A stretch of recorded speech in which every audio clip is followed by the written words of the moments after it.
Les Ukrainiens publient le journal, est-ce que c'est un journal intime, ou en tout cas les carnets d'un soldat nord-coréen qu'ils ont abattu dans la région de Kursk. Les causes de sa présence ici, son allégeance au totalitarisme de Kim Jong-un jusqu'à espérer sacrifier sa vie, sa croyance que c'est la Corée du Nord qu'il vient défendre là, sur le terrain russo-ukrainien. On apprend énormément de choses à la lecture de ces carnets. Ce sont les indispensables avec Justine Fraissinet. Bonsoir Justine. Bonsoir David, bonsoir à tous. Alors, qui était ce soldat et pourquoi est-il venu en Russie ? Alors, il s'appelait Yang Jung-hong. Il a été tué par les forces spéciales ukrainiennes dans la région russe de Kursk. Elle dévoile une photo de son corps que l'on a évidemment flouté et des informations sur son identité retrouvées dans le passeport qu'il gardait dans sa tenue militaire. On apprend d'abord qu'il a 27 ans, d'après la date de naissance inscrite sur le passeport. Ensuite, son lieu de naissance supposé, République russe de Touva, elle est frontalière de la Mongolie. En réalité, à y regarder de plus près, il a signé le document en hagel, l'alphabet officiel du coréen. Il est bien nord-coréen et il s'agit d'un faux passeport. Précisons que d'autres documents du même genre ont été retrouvés sur les corps d'autres soldats, avec à chaque fois ce même lieu de naissance, Touva. Sur lui, il avait aussi un carnet qui lui servait de journal et c'est une mine d'informations pour les forces spéciales ukrainiennes qui en dévoile une partie. On apprend d'abord la raison de sa présence en Russie. Il aurait été mobilisé à titre de punition sur les ordres de Kim Jong-un, le président nord-coréen, sans que l'on sache exactement ce qui lui était reproché. Ensuite, il exprime sa loyauté envers Kim. Il jure qu'il est prêt à mourir pour lui. La défense de la patrie est le devoir sacré de tout citoyen et la mission la plus importante. Comme je ne peux être heureux qu'au sein de ma patrie, je rejoindrai la ligne de front et je sacrifierai ma vie. Et le plus frappant, c'est cette phrase, vous allez voir, qui montre le niveau d'endoctrinement de ces soldats. Je suivrai inconditionnellement les ordres du commandant suprême. Je montrerai au monde le courage et l'abnégation des forces spéciales rouges de Kim Jong-un. En clair, il se bat parce que Kim l'a demandé. On en apprend aussi davantage dans ce carnet sur la formation militaire de ces soldats nord-coréens. Effectivement, souvenez-vous de ces images que l'on vous montrait mardi, ici même, parfois difficiles à regarder. Ces jeunes soldats nord-coréens poursuivis par des drones qui finissent par les toucher et exploser. Eh bien, dans les notes de ce jeune homme, on retrouve les consignes à respecter dans ce genre de situation. Il décrit la technique dite de l'appât vivant. Voilà ce que l'on peut lire. Lorsqu'un drone est détecté, vous devez former une équipe de 3 personnes, 1 pour servir d'appât, 2 pour l'abattre. Si l'appât reste immobile, le drone fera du surplace. À ce moment-là, les 2 autres tireront sur le drone. Et c'est exactement, regardez, ce que ce jeune soldat a voulu représenter ici, sur ce croquis. Pourtant, d'après les spécialistes que l'on a interrogés, les 2 tiers de ces jeunes recrues ne réussissent pas à échapper aux drones ukrainiens, malgré les tirs de réplique. Souvenez-vous aussi de ces images que l'on vous a montrées ces jours-ci, des petits groupes de soldats pris pour cible par l'artillerie ukrainienne alors qu'ils tentent de traverser un terrain vague. Eh bien là aussi, on apprend que ces Nord-Coréens avaient été préparés à ce genre de configuration. Voilà ce qui est écrit dans le carnet. Si vous êtes pris dans une zone de tir d'artillerie, après avoir désigné un nouveau point de rassemblement, divisez-vous en petits groupes et quittez la zone de tir. Autre technique, l'artillerie ne frappe pas 2 fois au même endroit. Mettez-vous en sécurité sur le point d'impact précédent, puis quittez la zone de tir. Là encore, beaucoup d'images montrent que ces recrues nord-coréennes ont du mal à appliquer ces consignes. Rappelons que sur les 12 000 soldats de Pyongyang envoyés sur le front, 3 000, soit un quart, sont morts ou blessés, selon les estimations de Kiev. Kiev qui, nous le constatons, communique énormément au sujet des soldats nord-coréens. Effectivement, alors là, ce qui est paradoxal, c'est que d'un côté, l'état-major ukrainien publie quasi quotidiennement des photos et des vidéos de ces recrues nord-coréennes. Il documente minutieusement le sort qu'elles subissent sur le champ de bataille, parfois avec des détails macabres, notamment la manière dont les camarades russes brûleraient le visage des morts nord-coréens pour dissimuler leur présence au front. Et puis d'un autre côté, Volodymyr Zelensky met en scène une forme d'empathie à leur égard. Il alerte souvent sur la cruauté des combats à laquelle ils font face pour une patrie qui n'est pas la leur, pour une guerre qui n'a rien à voir avec eux. Écoutez, c'était mardi. Росія їх просто утилізує, у штурмах. Чому корейці повинні воювати за Путіна? Жодна нормальна людина на землі не відповість. І, на жаль, світ майже нічого не робить, щоб протидіяти злочинній колаборації Росії та Північної Кореї. Alors, ce qu'il faut comprendre dans les mots de Zelensky, c'est que c'est une stratégie de communication de Kiev, exposer l'horreur de la guerre et la cruauté des Russes vis-à-vis de ces Nord-Coréens pour pousser les Alliés à réagir et à prendre des sanctions. Merci Justine. Alors énormément effectivement d'informations dans ces carnets de ce soldat nord-coréen que les Ukrainiens ont fait le choix de publier. Alors justement, avant que nous penchions sur les différentes informations qui en ressortent, Vera Grandseva, je voudrais savoir si c'est fiable. C'est-à-dire, est-ce que depuis le début de la guerre, les Ukrainiens sont déjà allés jusqu'à publier des documents falsifiés, ou bien est-ce que non, on peut évacuer cette hypothèse-là et considérer que cette publication est fiable? On n'a pas trop vu quand même que les Ukrainiens ont partagé les informations qui étaient complètement fausses. Parfois, effectivement, il y a les estimations qui peuvent être peut-être surestimées ou sous-estimées de leur côté, donc on peut comprendre aussi leur logique. Mais ici, il y a quand même les preuves et tous les autres sources autour de cette question quand même se réunissent pour confirmer qu'il y a déjà le fait, la présence des soldats nord-coréens, parce qu'on sait que le gouvernement russe officiel démentit toujours cette question-là. Et surtout, ça colle aussi avec les pratiques qui sont connues dans l'armée russe contemporaine. Donc tout ça, l'ensemble de ces sources quand même peut plutôt indiquer que ce sont des preuves fiables auxquelles on peut faire confiance qui viennent des Ukrainiens. Bon, donc effectivement... c'est le sentiment que nous avons, c'est que ce carnet, il est authentique et donc il est effectivement riche en enseignements, en particulier sur la stratégie militaire qu'on inculque à ces soldats nord-coréens. Général Trinquant, et puis Jean-Dominique, peut-être vous direz un mot également, mais par exemple, la stratégie face aux drones qui a l'air assez inefficace, qu'en dites-vous ? Alors moi je retiens 3 éléments. Le premier élément, c'est l'endoctrinement de ces Nord-Coréens, qui est absolument stupéfiante, mais qui n'est pas surprenante. Depuis 70 ans, ils sont... alors lui, depuis 27 ans, il est endoctriné en permanence. Donc, si vous voulez, ça rappelle un petit peu les jeunes Hitler-Jungen, vous savez, pendant la Seconde Guerre mondiale, qui étaient totalement endoctrinés. Donc ça, c'est le premier point. Le deuxième point qui me frappe aussi, c'est la façon dont ils sont utilisés.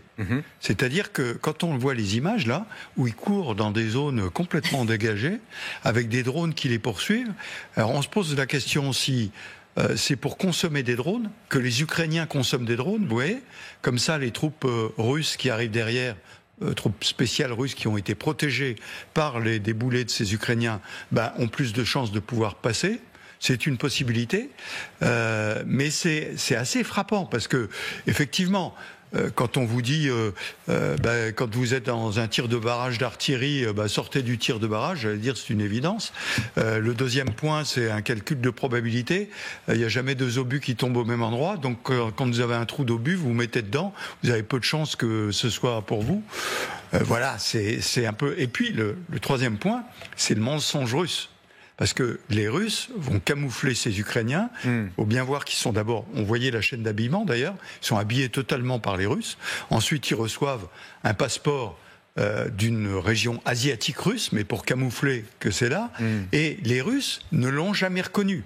Et pour une raison qui est intéressante, savoir que la Corée du Nord est soumise à des sanctions qui ont été votées par la Russie au Conseil de sécurité.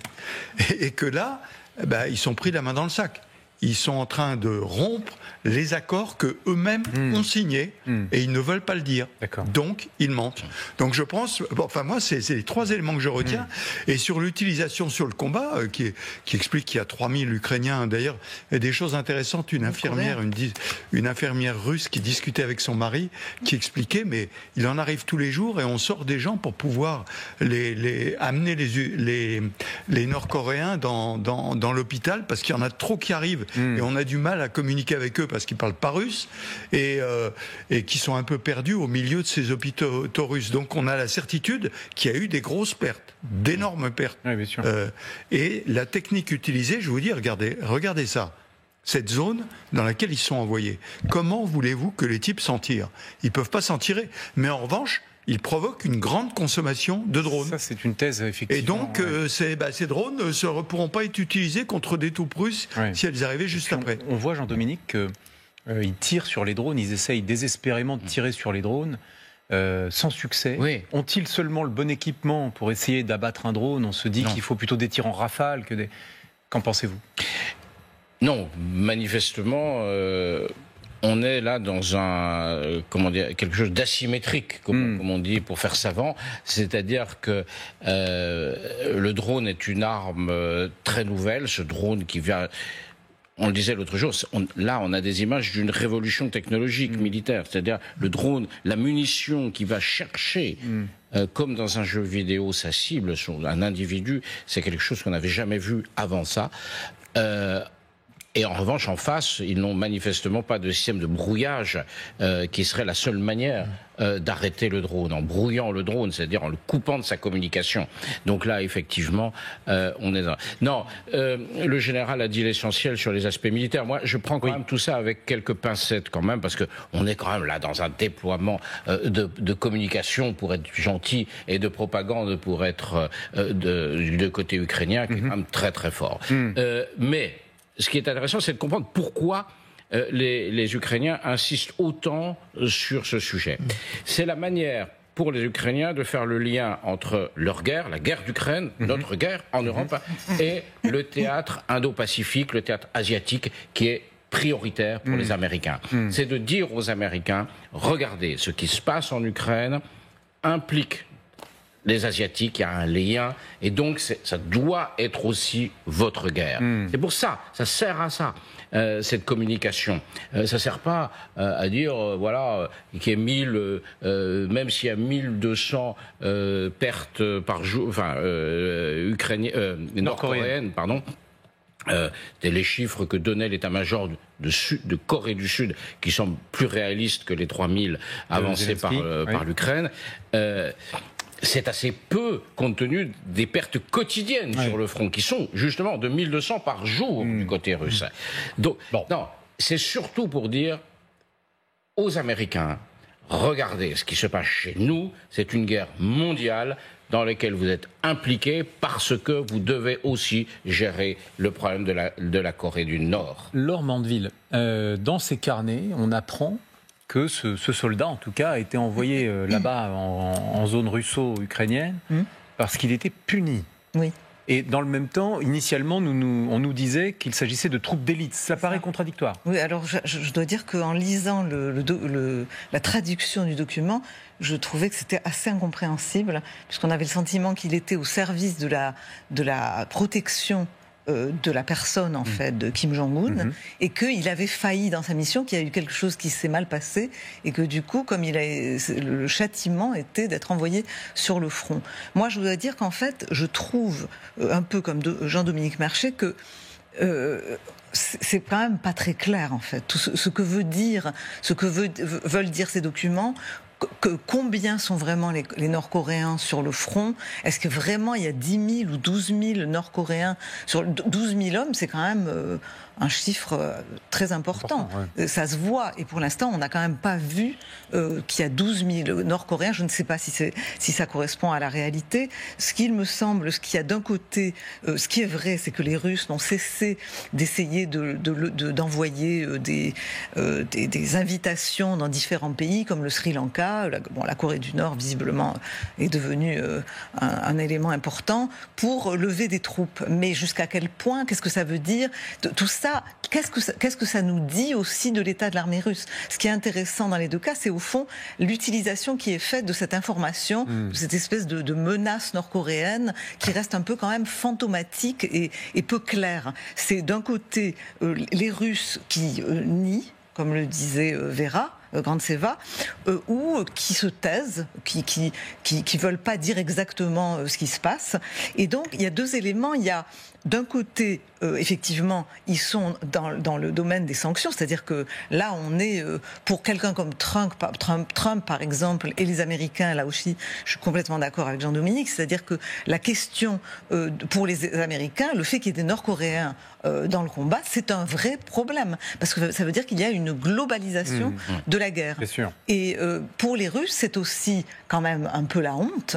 Parce que, quand même, s'ils ne sont pas capables de mener leur propre guerre tout seuls, s'ils n'ont pas les capacités, ça pose un vrai problème, alors qu'on essaie de nous dire que cette armée est quand même est en train de gagner, qu'elle est en train de gagner cette guerre, qu'elle avance, etc. Et la deuxième chose, c'est que Zelensky, lui aussi, comme ça a déjà été dit, il veut non seulement exposer l'horreur, il veut lui aussi montrer que le combat n'est pas un combat russo-ukrainien, c'est un combat globalisé. Ouais. Et évidemment, les deux théâtres sont liés et il faut donc prendre au sérieux cette menace nord-coréenne. Dans les carnets qui sont donc révélés, on perçoit ce qu'on perçoit dans tous les totalitarismes, au fond, des commentaires d'adoration vis-à-vis du leader principal, vis-à-vis de Kim Jong-un. Parfois, nous qui vivons dans des démocraties, dans des états de droit, on oublie ce que c'est que le totalitarisme. On se demande même si ce soldat, lorsqu'il écrit dans son carnet, ne se dit pas, bon, ce carnet pourra peut-être être lu. Il n'y a pas de vie privée dans les totalitarismes, Vera Grantseva. Oui, effectivement, j'ai pensé à ça quand on pensait à l'endoctrination des soldats nord-coréens, parce qu'effectivement, on ne sait pas si c'est sincère ou non ce qu'elle exprime dans son journal intime, parce que même là-bas, elle sait que ça peut être lu et que sa famille peut être en danger. D'ailleurs, il y a les sources quand même qui disent que même les familles de ces soldats ont été isolées et même ont été pris en otage pour effectivement assurer que ces soldats-là vont pas fuir, vont pas se rendre. Donc il y a aussi cette pression quand même qui est permanente. Donc voilà. On peut aussi se dire que on ne peut pas faire confiance à 100% à ces allégeances aux leaders nord-coréens de la part de ces soldats-là. Mais je voulais aussi ajouter sur la propagande russe et sur comment la Russie réagit à cette question des Coréens du Nord sur le front. Et en fait, il y a une certaine division dans la propagande russe sur cette question qui est peut-être inattendue un peu. Bien sûr que la propagande officielle à la télé, elle dément entièrement cette question pour les raisons que leur bien expliquées, parce que c'est assez humiliant quand même que la Russie a dû faire le recours aux soldats de l'autre pays pour protéger le territoire de la Russie quand même. C'est Kursk, c'est le territoire russe. Mais en même temps, il y a les 1000 blogueurs russes, ultranationalistes, souvent néo-nazis d'ailleurs, très agressifs, très va-t-en-guerre, qui eux, de leur côté, témoignent depuis plusieurs semaines en fait la présence des soldats nord-coréens sur place. Souvent, ça m'a beaucoup amusé, ils les ont appelés par les noms un peu inventés pour ne pas après être jugés pour la désinformation et la discréditation de l'armée russe. Donc ils ont inventé le nom que voilà nos amis, nos invités un peu de l'Est, etc. Donc ils cherchaient un peu les formules pour dire la vérité, mais pour ne pas être exposés après à la prison. Mais il y avait aussi les blogueurs qui disaient pourquoi on doit cacher notre amitié avec notre allié principal, la Corée du Nord. On a signé le traité stratégique de coopération, de l'entraide avec eux. Donc voilà, même dans la propagande russe, il y a une certaine division parce que les données du terrain quand même montraient qu'il y avait ces soldats et les blogueurs voulaient pas le cacher. Et les gens qui s'intéressent à la guerre, bon, c'est pas beaucoup en Russie, on est bien d'accord, mais quand même ils lisent les deux en fait. Ils lisent la propagande officielle, mais aussi ils lisent ce qu'ils disent les blogueurs. Et là-bas, ils voient qu'il y a la divergence et la réalité est différente. Dominique. Juste 2 points. D'abord sur l'endoctrinement. C'est bien notre regard d'occidental qui dit peut-être qu'ils sont en train de mentir parce qu'ils savent qu'ils vont être lus et tout. Enfin, imaginez-vous, depuis le berceau, ils ont été élevés dans la croyance de ce que le guide suprême les amène vers le paradis, etc., etc. Donc, et ils n'ont aucune autre source d'information. Rien. Ils n'ont pas d'internet, ils n'ont pas la télévision, ils n'ont rien du tout. Donc moi je suis pas surpris qu'ils soient complètement endoctrinés comme il était. Je rappelais les Hitlerjugend pendant la Seconde Guerre mondiale, les gamins de 14 ans, ils ne comprenaient pas quand on leur expliquait que le mal qu'ils commettaient et que le bien était de l'autre côté, ils comprenaient pas. C'était pas ça, c'est le premier point. Le deuxième point sur les pertes et cette implication nord-coréenne, si je comprends bien, moi, on ne parle que de Kursk. C'est donc une toute petite partie du front. Parce que l'accord nord-coréen et russe, si tant est que les Russes respectent l'accord, c'était pour aider sur le territoire russe. Donc on ne les utilise pas en territoire ukrainien. Et donc les pertes sont quand même colossales. Je veux dire, on parle effectivement de 1200 Russes par jour, mais sur l'ensemble du front, sur les 1000 km de front, avec en particulier la région de Potrovsk, où c'est l'offensive majeure russe actuelle. Alors les 1200 nord-coréens dans cette région. C'est énorme. C'est beaucoup. C'est colossal. Surtout que ça bouge pas beaucoup. En clair, moi je regarde des images tous les jours. Dans la région de Koursk, ça ne bouge pas beaucoup. Autant dans la région de Potrovsk ça avance, autant là, pas beaucoup. Je trouve qu'on ne sait pas suffisamment, on n'a pas suffisamment pris le temps de s'arrêter sur votre thèse, Dominique Trinquant, qui, on ne tombe pas de notre chaise, il y a du cynisme dans les guerres et dans les états-majors, mais le général Trinquant nous dit il est possible qu'on envoie ces Nord-Coréens juste pour que les Ukrainiens dépensent des drones. Pour qu'ils perdent des munitions. Ça vous paraît crédible les uns les autres? Oui, parce que les Russes ont fait ça avec leurs propres troupes. Donc, prisonniers en particulier. Sur plusieurs zones de combat, ils ont envoyé des troupes peu formées se faire tuer ou pour les sacrifier pour justement permettre aux forces ukrainiennes, pour dévoiler où se trouvaient les forces ukrainiennes et puis ensuite engager des forces supérieures. Oui, c'est possible. Est-ce que peut-être, Jean-Dominique, c'est justement les Nord-Coréens sont là parce que les soldats russes n'obéissent plus à ce genre d'ordre? Rien ne le montre, en fait. Rien ne le montre. Je me demande... Alors, vraiment, je dis ça, c'est une hypothèse, c'est qu'il me semble qu'aujourd'hui, l'armée russe, contrairement à ce qu'on a vu au début de la guerre, c'est une armée de mercenaires. C'est-à-dire, l'essentiel des troupes qui sont aujourd'hui sur le front sont des gens qui sont payés, et qui sont payés cher, pour être au front. Et donc, ils sont considérés véritablement comme des mercenaires. Donc, comme ils sont payés très cher, je pense que aussi, ça aussi c'est assez typiquement russe, c'est-à-dire au fur et à mesure de l'avancée de la guerre, les Russes, quand même, ont compris un certain nombre de choses. Dans la manière dont ils travaillent aujourd'hui, ils utilisent beaucoup plus, ils se sont mis eux aussi à utiliser les drones comme des drones éclaireurs pour justement cibler de manière beaucoup plus efficace et donc avec beaucoup moins de pertes. Et ils envoient ces fameuses bombes, je ne sais plus comment on les appelle, avec des petites ailes là, qu'on envoie et qui les bombes planantes qui font des dégâts très importants. Et donc ils ont mis au point un dispositif en fait, qui est plus économe en termes de pertes. Oui. Aujourd'hui, les Russes. Je pense que c'est aussi pour ça qu'ils avancent. Donc, peut-être, effectivement, ce que vous dites, c'est-à-dire qu'ils utiliseraient les autres pour justement. La chair à canon, au fond. Comme chair à canon, ça fait partie de leur tradition. Et c'est vrai que dans le sujet qu'on va traiter ensuite, on va parler aussi de la déshumanisation. Donc, je pense qu'on est quand même tout à fait dans le sujet.